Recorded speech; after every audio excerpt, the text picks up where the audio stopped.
dapat berita bahwa ya alhamdulillah mereka puas dengan apa yang kita tampilkan di layar. Nah tadi juga bahwa senang juga saya melihatnya langsung gitu ya, apalagi teman-teman pemain nggak tahu bahwa ada plot twist lagi di belakangnya. Aku cuma aku yang tahu. Nah, Karena suara Aku juga tahu. Oh iya, karena suara kita. Pengkhianat kali. Jadi saya sih alhamdulillah saya sangat happy.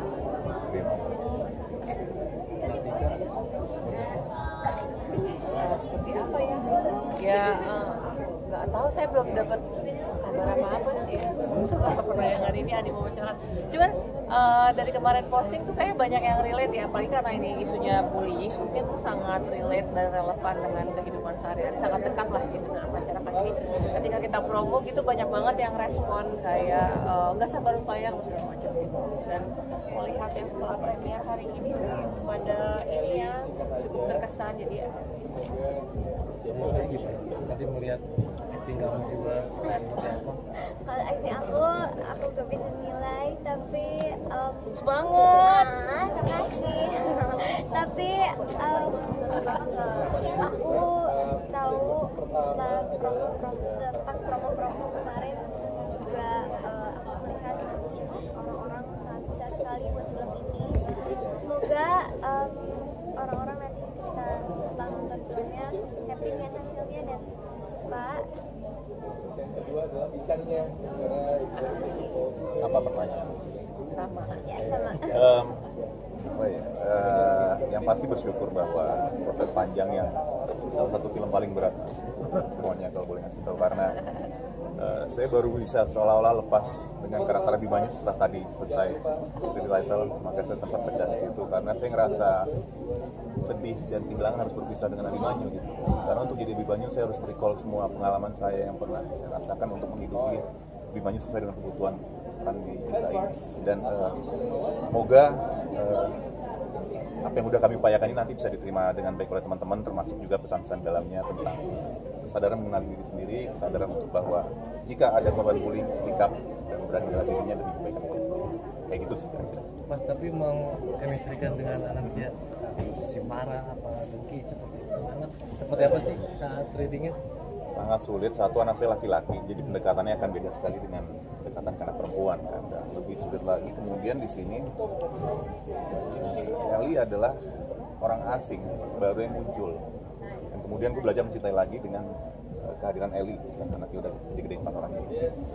Makin kompleks adalah ketika gue udah bisa mencintai Ellie dengan kehadiran dia lagi hidupnya setelah fase hidupnya Abimanyu sebelumnya ya, yang cukup berat. Intinya adalah bagaimana gue bisa mencintai anak itu tapi gue membenci dia. Maka tadi kalau sempat dengar gue nggak mau munculin Abimanyu, cuman dia keras dan tukang marah-marah aja, nggak mau. Dan diskusi juga dengan Mas Erwin semuanya, boleh nggak kita cari gali layer kenapa dia marah, bisa nggak kita masukin karena dia merasa jadi korban justru dari Ellie. Jadi makanya ada di situ gue tampilkan seolah-olah yang mau gue sampaikan secara singkat adalah gue berhak marah ke lo karena lo udah nyakitin gue duluan, kira-kira seperti itu. Mudah-mudahan bisa sampai juga ya, masuk pendekatannya. Nanti ya yang gimana menurutmu, aku nyeremin gak sih? Nyeremin, waktu syuting aja terus terang saya takut dia lost control kan, mati nih. Tapi akhirnya setiap sebelum dan sesudah adegan itu langsung mereka berpelukan, kayak ngomong dulu saya mau begini, jadi gini. Tapi di saat syuting jangan sampai lost control nih orang. Tapi ada yang unik sih. Mbak lihat aja posisinya kok dibanget dengan posisi. Iya, serem banget pas gini-gini loh. Nah itu Kan aku satu adegan puncak yang cukup berat itu diambil di awal syuting ya. Iya. Jadi yang kita lakuin waktu itu ya udah aku pancingin ya kira-kira sini seperti itu. Iya. Itu sangat amat membantu.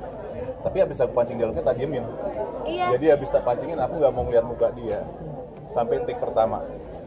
Jadi ngomong ya udah nggak tertolak. Begitu action masuk apa baru ngeliat muka dia. Jadi habis itu baru tak bilang maaf ya tadi cuekin sengaja kok. Dan saya memang sengaja pakai 2 kamera dan saya cuma one take ya, saya nggak pernah ulang karena pasti one take itu paling terbaik. Terus Ki, jadi Iya. takut kena omelan netizen nggak sih dengan peran Wow, ini pertanyaannya Rizka. Setiap pekerjaan ada konsekuensinya. Kalau kita bermain bagus, insya Allah akan menerimanya dengan bagus. Orang termasuk pesan baik yang disampaikan melalui cara yang mungkin menyeramkan. Jadi mungkin orang akan kesel ngeliat bahwa oh Abimanyu ini kok gini banget. Ya positifnya kalau seorang Rizky Hanggono yang mewakili karakter Abimanyu sampai ikut dibenci, berarti terlalu mengenal sekali. Tapi terlepas dari soal dibenci apa enggak, pesannya lebih penting sih. Maksud gue, banyak Abimanyu di luar sana yang mungkin masih berjibaku. Gue sebagai kepala rumah tangga, gue ayah, udah cukup kenali diri sendiri gak sih? Gue cukup, kalau tadi ibu-ibu bilang salah satu faktor penting adalah lu dengerin orang. Lu udah cukup dengerin diri lu sendiri belum? Lu udah mengakui perasaan lu sendiri belum? Karena kalau enggak, lu sebagai orang tua belum tentu bisa kontrol diri lu, menyayangi diri lu sendiri. Gimana lu mau menyayangi? Itu aja sih. Jadi buat teman-teman sana mudah-mudahan bisa menerima pesan yang lebih jauh dari Abimanyu melebihi karakter kelas yang ditampilkan. Mas, berikan satu alasan kenapa masyarakat harus menonton film ini, Mas, dan para orang tua sekali. Pak Erwin. Ya karena film ini kan ya relate dengan apalagi keadaan sekarang yang sampai kemarin aja masih saya dengar di berita bahwa ada anak umur berapa itu dikunci di kamarnya berhari-hari, itu kan udah nggak masuk akal gitu. Maksud kami di sini bahwa ya kayak pesan saya terakhir bahwa stop bullying gitu. Kita nggak komunikasi sih paling penting, speak up itu paling penting.